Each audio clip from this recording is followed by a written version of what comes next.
Hi review family, keep it I keep it time. My name is Jay Morris, the review guy, reviewing music for the love of music, and I'm back again to bring you another video. So there's been a big chunk of time where I haven't been covering new material, and that is going to change because I have reviews in preparation for quite a few records that have been standout since I've been gone, and I've been hoping to get to them. And some of them even appear on this list, as well as some uncovered material from the past year. I thought it would be good to give sort of this mid-year cappage where I will go through some of my favorite records of the year up until this point in no particular order, shout them out for you guys, and catch you guys up in the process with the records that have meant a lot to me. And like I said, there's quite a few on this list that haven't been covered on this channel, so I'm hoping you can get some good recommendations from that. It's been a very good year for music, and I don't want to delay this because we have quite a few records to get through, so let's go ahead and get right into the list. All of these records are going to be down in the description box below if any of them pique your interest, as well as my reviews for the ones that have been reviewed. So I want to start with Four Giants There.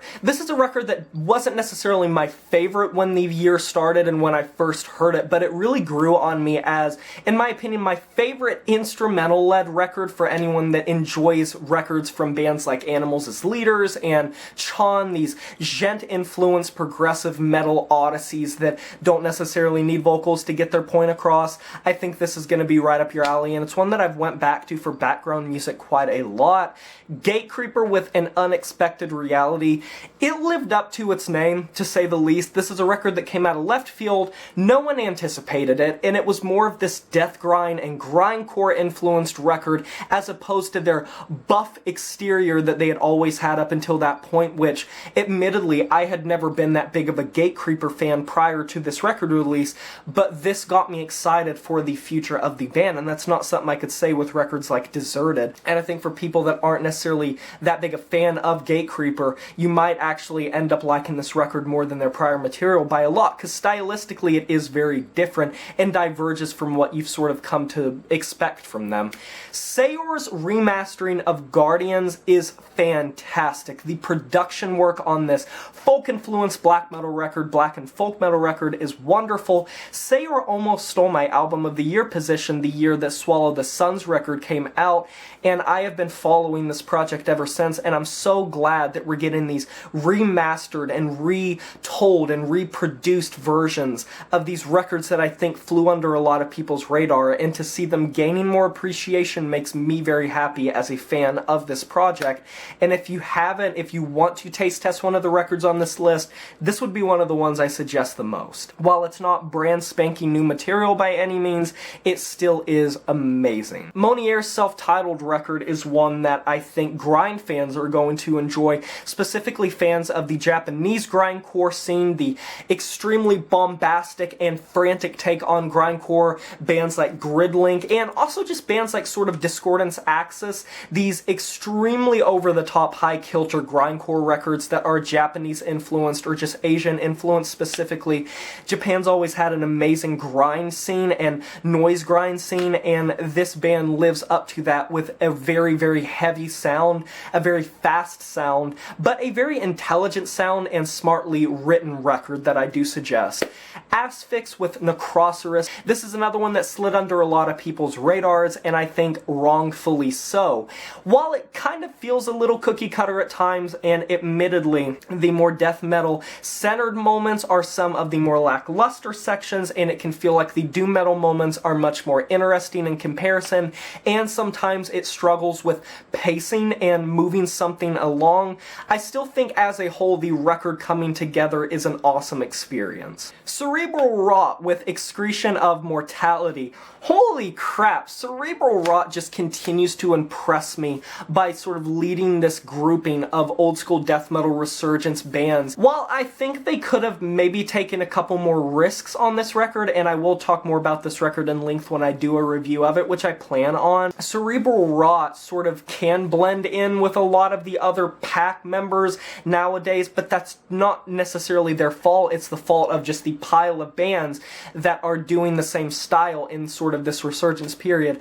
And I still think Cerebral Rot stands to be one of the most gunkiest and muggy bands that you're gonna hear. Human Serpent with Heirlooms Eternal probably has my favorite black metal record of the year. This is a band I was turned on to by my boy Wyatt XM in the community. I'm sure you guys know of him. He is a massive fan of Human Serpent, and up until recently I hadn't really given them the opportunity, but I went back and checked out their back catalog because this record was coming out and I was anticipating it was going to get some buzz, and then I saw it get coverage and I was like, well, maybe this is something I need to really check into. And yes, it is a cryptic, off the beaten path black metal record that has such a claustrophobic production to it that I can't get enough of, and there's not been another black metal record this year thus far that has sort of captured that beneath, like, surface level feeling that Human Serpent does. And if you enjoy this record and find it to be interesting, check out the other material from this band. It really will surprise you. The Ruins of Beverast with the Thule Grimoires. The Ruins of Beverast is sort of one of those bands that you either really have an appreciation for it and get behind their music a lot, or you just hate it because you think it's too slow. It's too slow paced and doesn't get anywhere very fast. It's sort of what I would compare to the band Swans, where it is very avant-garde and very strange, this weird combination of black metal, doom metal, death metal, avant-garde music, all whipped up into this slow chugging monstrosity. And like I said, you will know within the first few tracks if this is something that's going to be up your alley or not. For me, I really enjoy atmospheric records that have an all-encompassing sound, and the records and songs that I tend to appreciate the most in these genres and hybrid genres tend to be the ones that are much more atmospheric led and have a lot of heart and soul put into them in that way and really encompass and invoke a feeling. 4, with the Life-Feeding Flame. This is my 10 out of 10 of the year so far, and I suggest checking out my review if you want my in-depth thoughts. Can't get enough of this record. Even though it's in and out before it's necessarily too long, this was my favorite discovery I've made this year, and I won't spoil my review for it. If you want to hear more of my thoughts of it, go do that, and if you don't want to be spoiled at all, just go listen to it. This is one of my most recommended records on this list by far, and I think my score reflects that. Goat Scourge with Awaiting the Apocalypse Part 2. This is an unblack metal band that I stumbled on Bandcamp, and unblack metal is a style of black metal that I haven't really dabbled in that much, and it's kind of surprising I haven't, but I think there are a lot of great bands in the underground and solo projects, and this is kind of a prime example of that. A lot of people think with unblack metal you have to have some appreciation for the religious aspect to enjoy it, but in my opinion, I feel like you don't really need to, and there's been plenty of atheists and agnostic people that have enjoyed unblack metal, and this is probably my favorite release from that very micro genre of the year. It's very loud, and it's very brittle, and it has a sharp production that I get behind a lot, and it's something I tend to really like from black metal bands. Spire with Temple of Kronos has the weirdest experimental record of the year that I have enjoyed. Hard to discern, hard to make heads or tails of, hard to describe, hard to put into words. It is this unintelligible mess that brings together elements primarily of black metal but puts in avant-garde. Think if Portal weren't necessarily as avant-garde but incorporated more than they already do. Spire just kind of blew me away, and the more I went back to this record, the more I was just in awe, and my jaw dropped as I figured out more moving parts and how much was put into this record and how much it just twists and turns. It really is one of those records that you step away from just being like, what the hell was that? Yakisoba with Acid Bath Litanies is my favorite gore grind record of the year thus far, or very close to it. This is one I may or may not review because it is pretty cookie cutter, but gore grind's one of those styles that for me personally, I'm not necessarily looking for experimentation, or I'm not looking for innovation. I'm just looking for a gory, fun, hellish, primitive style, slurpy, soupy, and I think Yakisoba does a fantastic job of sort of threading the needle when it comes to that cookie cutter style while still keeping it interesting. For gore grind fans, check this out if you've been hungering for new material. Era's self-titled record, Gent album of the year, don't see that changing. I've heard nothing that has even remotely stepped up to this record, and that's not even just because I'm an Era stan, because there have been moments in Era's discography that I've thought they've been weaker, and admittedly, even on this self-titled, there are weaker moments, but I appreciate that they've been giving JT more and more time to flex his vocal muscles, and Jesse just sounds fantastic as ever. The guitar work is completely technical and rich. It feels imaginative, and Era just continues to be that one band in the progressive gent sphere that I can go back to time and time again without really getting tired of. And a recent release from Born of Osiris is one I'll be talking about decently soon. I have some choice words for that record, and I'll leave it at that for now. Brand of Sacrifice with Lifeblood. Continuously, I have been a staunch advocate for this band. I've collected their material, I've tried to support them, I've talked about them, but I've always felt like they've had that one thing, that one piece, something that was on the tip of my tongue that they had so much potential for, but never got fully envisioned until Lifeblood. This is a completely balls to the wall, heavy as all hell produced record that I think lives up to all of their eclectic potential and all of their deathcore prowess, and I just think they have a wonderful, rich production to them now that is doing them justice. They've always had a percussive style that I can only equate to like a skyscraper, but up until this point I felt that it was like a bunch of different instruments not working in tandem, but more so singing their own little song, whereas on Lifeblood, I think it sounds like this symphony, this cacophonous array, this really undead ghoulish dance, and it's wonderful. Probably one of the records on this list that I've gone back to the most and gotten something different out of each time. It's one of those records that you can't help but just snarl your fucking nose at and just be like, oh, what the hell? Desinsertion, our biggest mistake was letting them control us. BDM record of the year, I would say. Would that be? Out of what I've heard, yes. I scour Bandcamp a lot of times and YouTube for newer releases in the underground, and Desinsertion is one that I was happy to shout out and give some time on the channel, and even though I didn't really go in depth with it, it's kind of like Yakisoba, where it's so cookie cutter, it's so run-of-the-mill, but it's so great at the same time. Like, the way that BDM is performed here doesn't need any extra spice to it because it's already so awesome. I can see some people that want more technicality from brutal death metal, say fans of like Dying Fetus wanting some more, or fans of like Suffocation just having more technicality to the riffage, and if you are wanting technicality, this is not the record for you, but if you want a heavy experience in the BDM sphere, more of the classic approach from like the 80s and 90s, I think you will enjoy this record. And I think I have even more of an appreciation for it now than when I first covered it and listened to it. Nails with the Unsilent Death 10th anniversary. This won't show up on my end-year list or anything because it is sort of a repackaged version just with some extra bonus tracks, but this is one I want to put on your guys' radar. Nails has continued to build a profile, and when they released You Will Never Be One of Us, I think it got a lot of people on their bandwagon, but a lot of people really sort of overlooked their first record, and Unsilent Death is a record that should not be overlooked in Nails' discography, as it was the turning point. And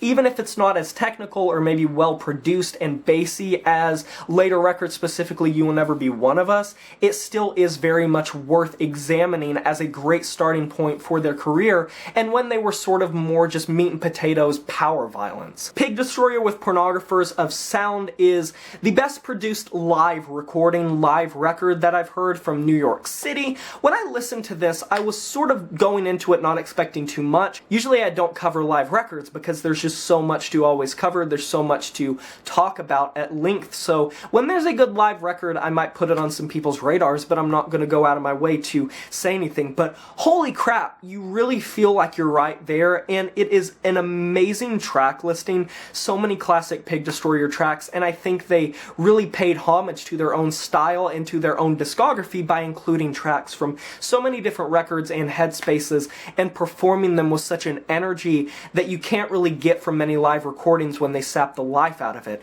It still feels organic and it feels lively, but it makes you feel like you're standing right there, and is well produced enough to where it's audible, so whoever mixed and mastered this live recording did a wonderful job, to say the least. Fossilization with He Whose Name Was Long Forgotten, one of the better sort of classic death metal records, sort of like Cerebral Rot. This is a short record, an EP of sorts that has stuck out with me me. If you want a death metal record that feels like traversing a thick wall of penetrating fog, it's great. Kind of wish it was longer, and part of me wonders if Fossilization is going to be one of those bands that falls off the face of the earth because they can't really continue to create material that lives up to that. It's a very competitive niche right now, and there are so many bands doing so many great things, but this was one of the records that stuck out to me the most from the genre this year. Last Days of Humanity with horrific compositions of decomposition.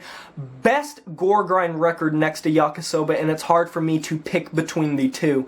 This Dutch band has been at it for so long, and I'm so glad they keep coming off hiatus and making new material, because no one does it to the same degree they do nowadays. So many of the classic gore grind bands, if you look at, say, like Carcass, for example, they have moved on from making that type of material, but Last Days of Humanity continue to sound as horrific and just downright scary as they always have. Cannibal Corpse with Violence Unimagined. I could not have anticipated that this year there was going to be a record from Cannibal Corpse of all bands to really blow me away, because everyone sort of expects the cookie cutter approach from Cannibal Corpse at this point in time. They expect them to come through with a consistent record, a stable record, one that doesn't reinvent the wheel, because they've always been that band. But they just sound sort of on the top of their game, and I'm not going to say that this record is, oh, it's the best Cannibal Corpse record, oh, it's the best death metal record, or the most technical death metal record. No, it very much is not. But what it is sort of a reinvention of their own sound to sound even greater with a better production. That's pretty much it. Clenching Shadow with Romanticizing Disparity. This is a record that has grown on me more and more. I did enjoy it at the time for how shrill it sounded. It's probably one of the most bone-shredding black metal records, raw, lo-fi, like the memes you see of like the caves in Norway with the runes. I can't stress enough that you have to like an extremely ear-shredding and lo-fi production style to appreciate this record.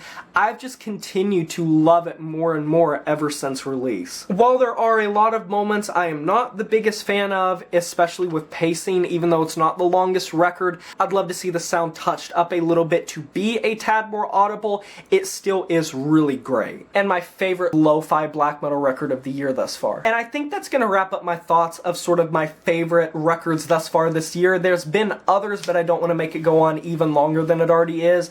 But I can't wait to hear, what are your guys' favorite records of the year? Let me know down below, and let me know what your thoughts are of some of these records on this list and how you feel about them. Definitely check out some of the ones that interest you. I hope that I passed on some recommendations, and I look forward to getting back into the swing of things. So thank you all so much for watching. I appreciate it and the patience. Be sure to like this video if you enjoyed it, subscribe to join the review family today, and smash that notification bell to be notified of my future uploads. You know who it is, my name is Jay Morris, the Review Guy, and I'm signing off saying farewell.